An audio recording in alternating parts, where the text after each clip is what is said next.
very, very sorry for the delay in starting today's program. And as you would be well aware, the rains have spoiled our this thing. We have very less audience today. I'm totally very grateful to the musicians who have really come from very far. So, and with an audience like this, I'm very positive that they will be able to give us what we want. And the INT-ADITYA BIRLA Center and BHARGAVA'S Music proudly presents the BITHAK. Today we have a vocal recital by Aditya KHANDWE.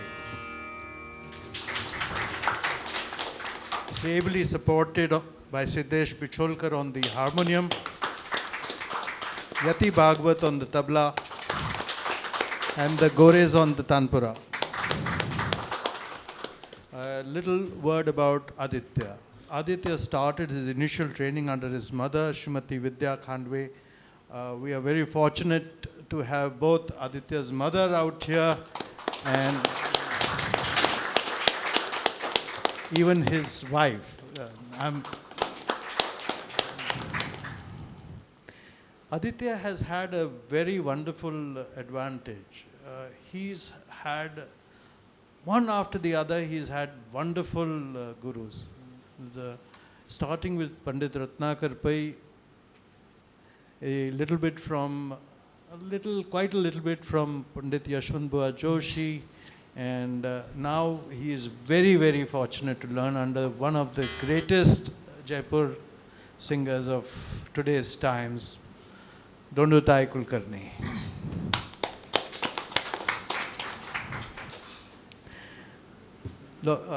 As usual, all these children we are presenting have all toured a lot. They have a lot of awards to their credit.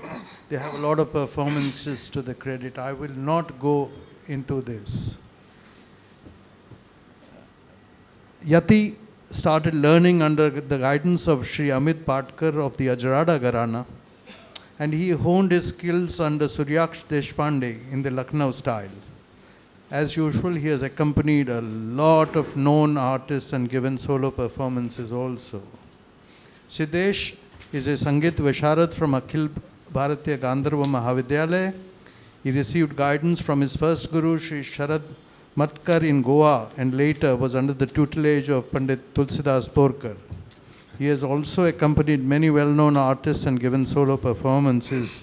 But now this is a very great credit to him, is that he is very popular as a Lehra artist. Now you can well understand only if he is able to maintain a proper time that good solo tabla players will take him as a Lehra artist. So this is really to his great credit. The Jal Tarang was taken up by Siddesh with the inspiration from Sri Sharad Matkar. And perhaps, if the committee approves, we might hear a Jal Tarang recital one of these months. Our next BITHAK is to be on Saturday, 20th July, 6 p.m. Please note the change in timings. Instead of 6:30, we start at 6 p.m. from now onwards throughout the whole year. I repeat, 20th July, 6 p.m. Chintan Upadhyay will present a Drupad recital. In August, we have 24th August, and if you people have registered outside with your email IDs, all these details will be coming to you by email. So on the 24th of August, we have a very different Jugalbandi, vocal and sitar. Both these the people have learned under different gurus, but now are learning under the great Girija Devi ji. So we will also have a very wonderful concert on that particular day. This is Devapriya Adhikari and Samanvay Sarkar, vocal and sitar recital. And in September, we have Nupur Kashid giving us a vocal recital. Ladies and gentlemen, the last small reminder here, all mobiles on either vibrating or – silent mode. A very warm good evening to all of you. I would begin my concert with Rag Multani, which happens to be an evening melody, which is usually sung in the first hour of evening, that is the time of dusk, you can say. The next rag after Multani, which I'd be performing, would be a rare rag, which is called as Rag Purva. It happens to be of BAITHAK, and it has one of the special rendition quality in it. I would be performing it, and hopefully everybody of you all present here would understand or would feel the difference, in that raga whilst I perform that. And post Purva, I would be performing Tappa, which happens to be a different kind of rendition in classical music. Post Tappa, it would be Rag Bihagda, as we would succeed towards the evening. And post Bihagda, I would conclude my concert with Rag Meera Malhar, another rare raga from which happens to be the speciality of Jaipur Atrauli Gharana. Thank you.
Uh